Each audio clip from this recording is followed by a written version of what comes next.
আসসালামু আলাইকুম ওয়া রাহমাতুল্লাহি ওয়া বারাকাতুহু। সুপ্রিয় দর্শক শ্রোতা, আপনারা জানেন গোটা বিশ্বে আজকে এক কান্নার রোল পড়েছে। বিশেষ করে মুসলিম বিশ্বে মানুষের মুখে কথা নেই। বিশ্ব বরেণ্য একজন ইসলামী আন্দোলনের নেতা আয়াতুল্লাহ আলী খোমেনি, ইরানের সর্বোচ্চ নেতা, যাকে তারা ভূষিত করেছে, সেই নেতাকে কোনো অন্যায় ছাড়া, বিনা অন্যায়, কোনো অপরাধ ছাড়া আমেরিকার নর পিশাচেরা নির্মমভাবে শহীদ করেছে।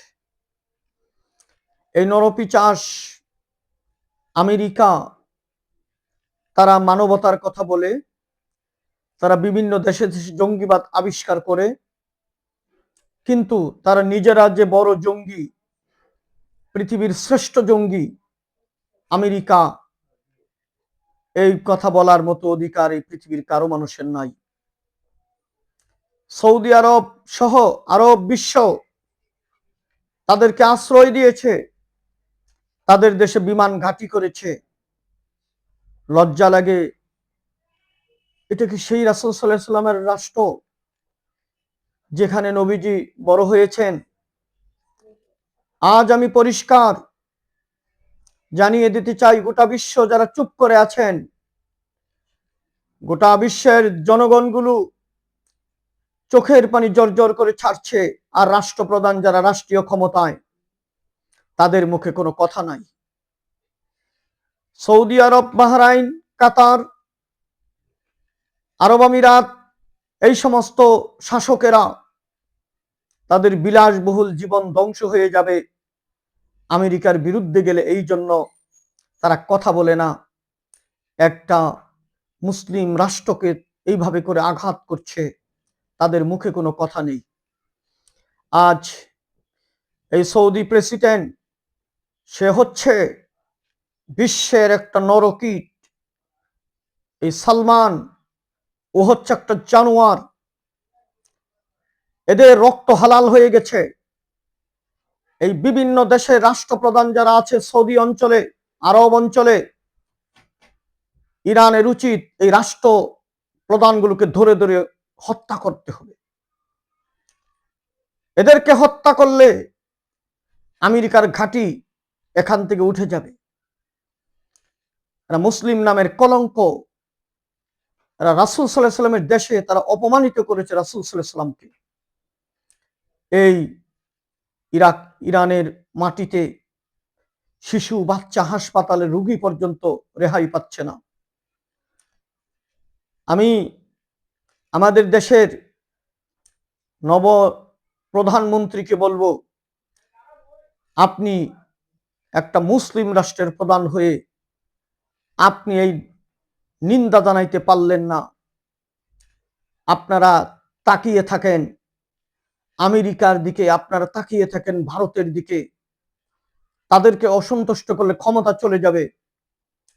ক্ষমতা নিয়ে আপনি আরাম-আয়েশে জীবনযাপন করবেন।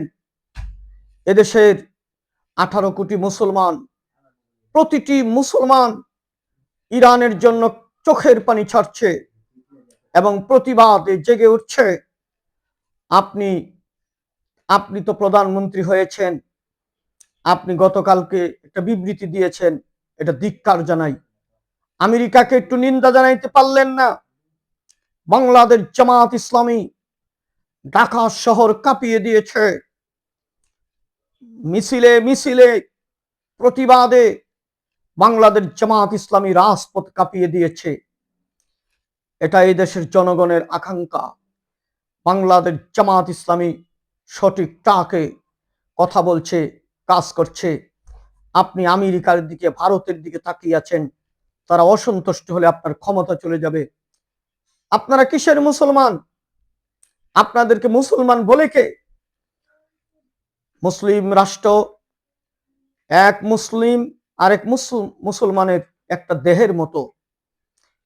প্রিয় দেশবাসী, আপনারা আমেরিকার ধ্বংসের জন্য আল্লাহর কাছে বলেন গোটা বিশ্বের এই জালিম যাতে বিশ্বের মানচিত্র থেকে হারিয়ে যায়।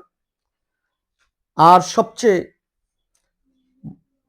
সুখবর হচ্ছে আয়াতুল্লাহ আলী খমেনি শহীদ হওয়ার সাথে সাথে ইরানের জনগণ মাঠে নেমে গেছে। তারা ভেবেছিল আয়াতুল্লাহ আলী খমেনিকে শহীদ করলে ওদেশের সবাই পালিয়ে যাবে, আমাদের হাতে দেশ চলে আসবে।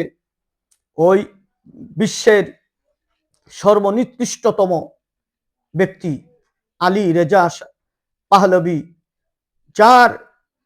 যার পতনের মাধ্যমে ইরানে ইসলামী বিপ্লব হয়েছিল, আজকে তার ছেলে কুলাঙ্গার গোটা দুনিয়ার মানুষের কীট, মানুষের নির্যাতিত তার পিতার সন্তান আরেক নির্যাতিত রেজা শাহ, এই জানোয়ার আনন্দে ফুঁসে উঠছে তার বাবার রাষ্ট্র আবার সে ফিরে পাবে।